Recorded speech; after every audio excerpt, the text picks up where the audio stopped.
I gotta see how this ends. This is like the craziest thing I've seen in a long time. Composite shingle roofing, a wraparound front porch, and another close encounter with the wild kingdom, all happening now. We are Hidden Creek Family Ranch, a 3-generational family teaming up to build our homestead from scratch in North Idaho. Hey everyone, I'm Jamie. My family and I moved from Southern California to North Idaho to build a family compound homestead on about 20 acres of land in the wilderness. We've made a lot of progress in a short amount of time, and we've seen a lot of really wild things out here. We hired an amazing contractor and started construction about 3 months ago, and we've been sharing all of our major steps along the way right here with you. In this episode, we are pushing full steam ahead with construction on our 2,000 square foot custom home with an oversized attached garage and a wraparound front porch. And I experienced some National Geographic style content right here on our property that I do not want you to miss. So let's just jump right in. The late summer days were long and hot, and the water level in the creek was dropping significantly. Ranger and our new puppy Chief were adjusting well to one another, and our construction crew was working as hard as ever to build the highest quality home possible. Over the next few weeks, Joel and his guys accomplished a lot, so for the sake of time, I'm giving you the condensed version. First, they installed the plywood sheathing on the roof of the house. This roof has a 9/12 pitch and begins about 15 feet above the ground. Once the peaks of the trusses are installed, the overall roof height will be about 28 feet. But in order to achieve that, the guys decided to first frame and raise all of the interior walls and finish the subfloor of the second-story loft. This gave them a solid and secure base to work from, making the process more efficient in time and energy.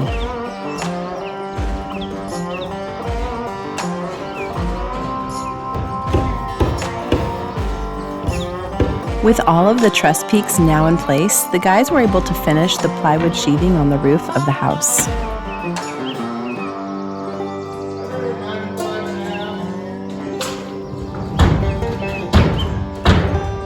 They also finished framing the last interior wall and then moved on to framing the valley of the trusses. And this part of the job was a bit more complicated.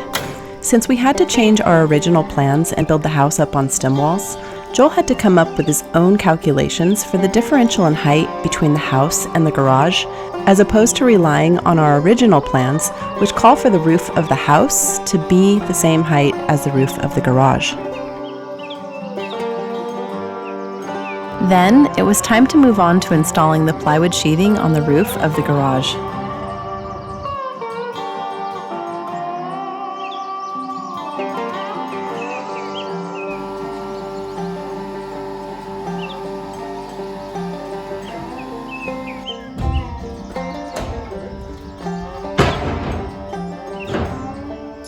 Over 100 of these treated plywood sheets were installed on the garage roof alone, and each and every one was individually hoisted.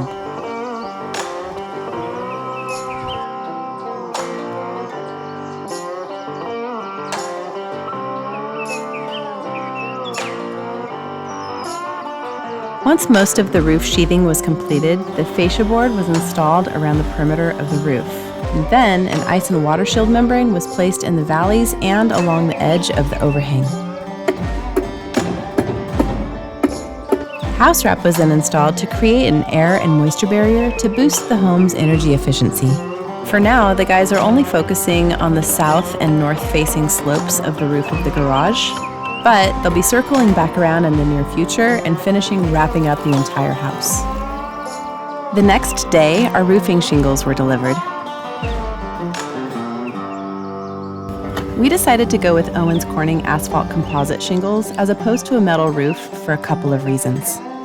First and foremost, our garage roof is sloped toward the driveway, so if we had a metal roof, all of the snow that accumulates on the roof during the winter would slide directly onto the driveway below, and that would be a huge safety concern. Second, composite shingles are much more cost-effective than a metal roof. And third, we just really like the look of shingles.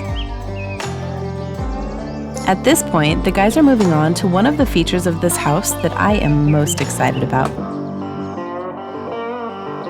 The wraparound front porch was one of the biggest selling points on this house for me and David, and I'm really excited to see this transformation.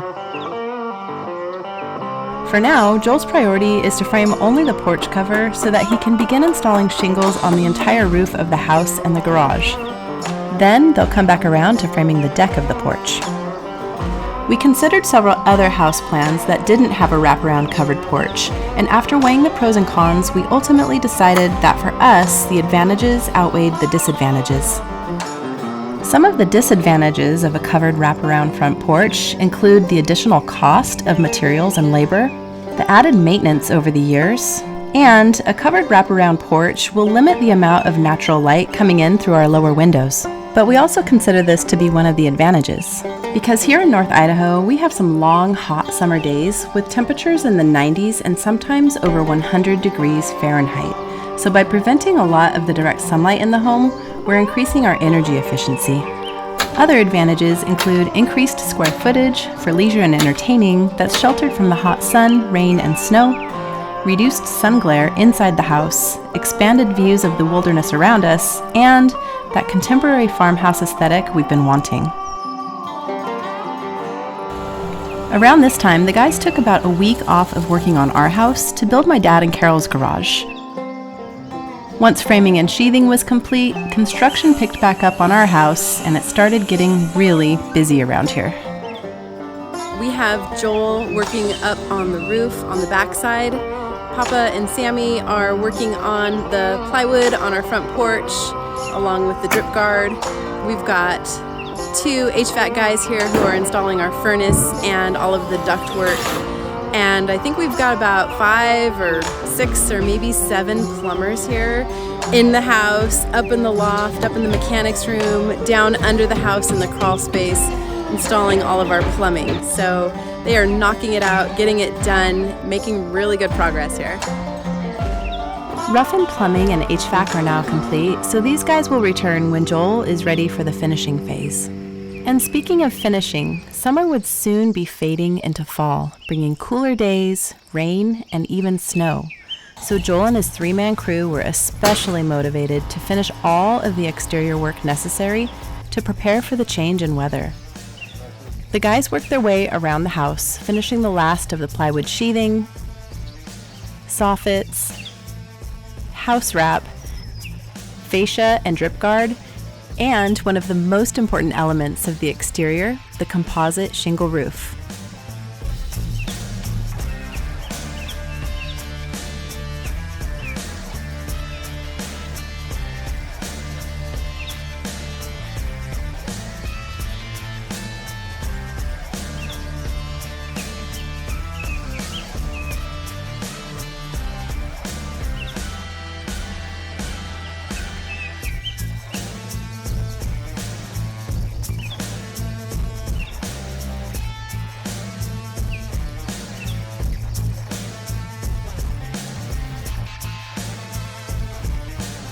It's a very productive day here for a Saturday.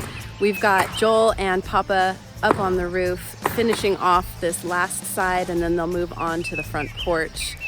David is inside the house and he has started the electrical work. David is doing all of the electrical, and Joel is just giving a few pointers here and there from all of his years of experience. Right now we've got David inside. He is boring holes in our 2x6s, and Steve is in there laying out electrical boxes in locations that we have designated. Hopefully, we will have electrical in our house by the end of the week.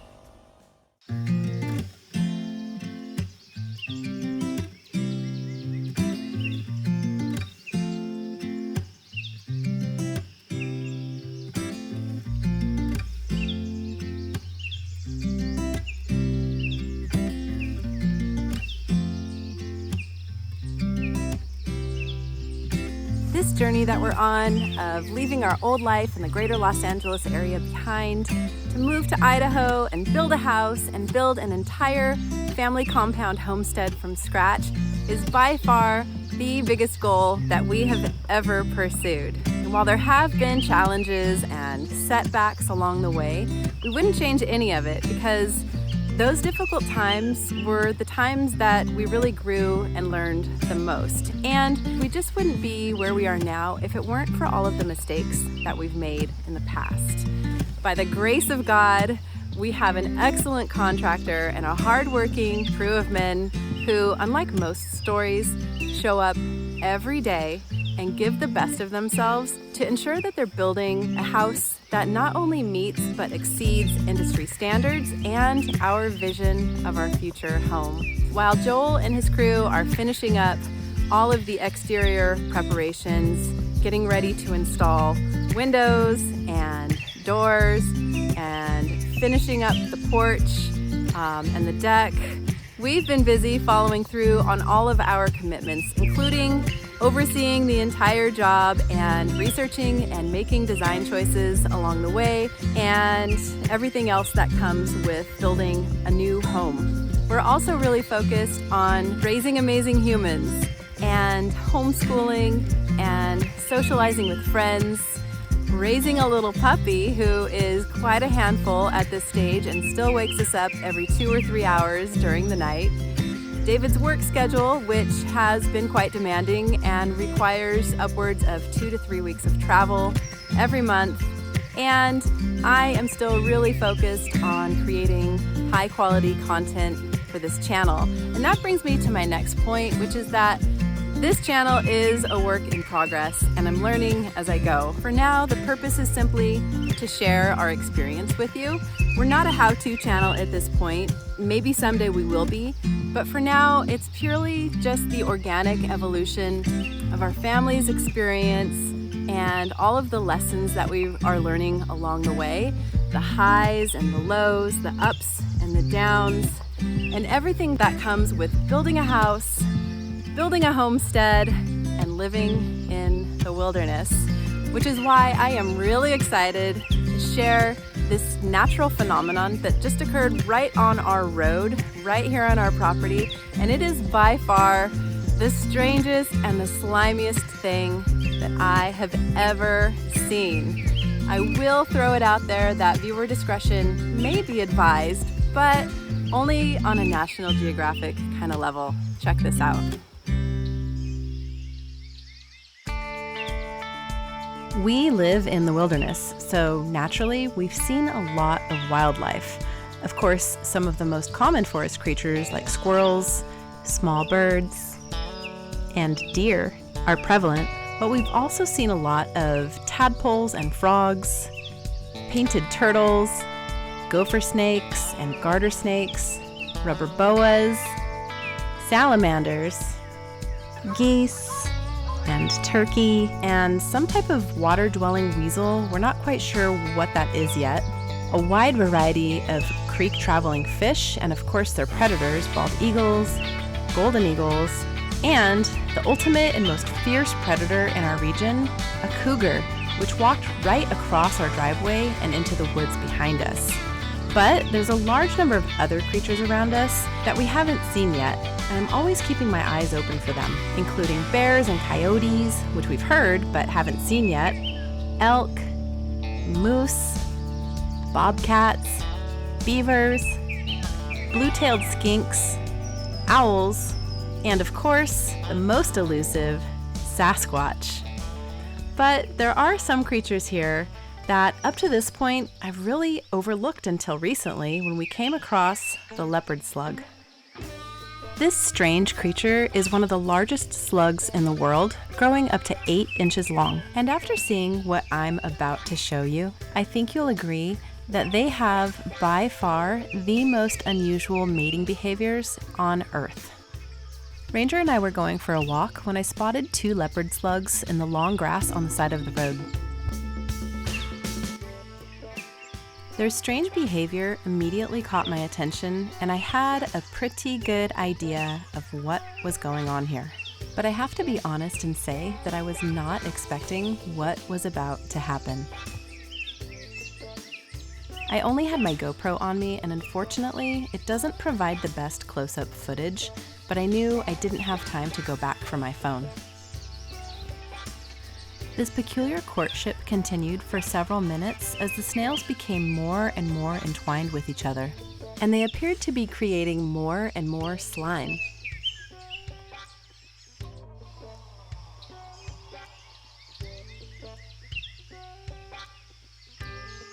Now dangling from a foot-long thread of slime, these two slugs are about to reveal their innermost feelings.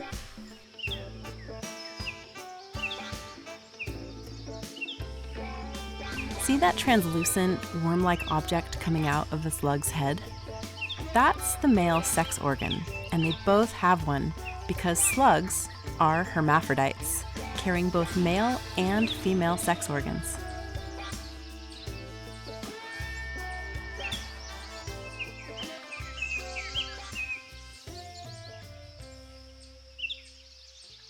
The organs then become entwined and then fan out to form a translucent flower-like globe.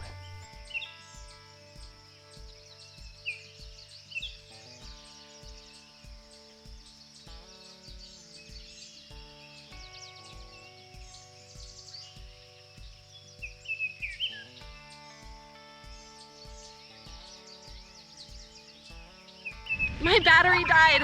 I had to run all the way back to the mobile home and get a new battery, and now I'm jamming back on my bike. I gotta see how this ends. This is like the craziest thing I've seen in a long time. Here we are. Oh, I missed so much. I missed what happened in the very end. That was so crazy. If you liked or disliked any part of this video, I'd love to hear about it in the comments below. Thanks for watching.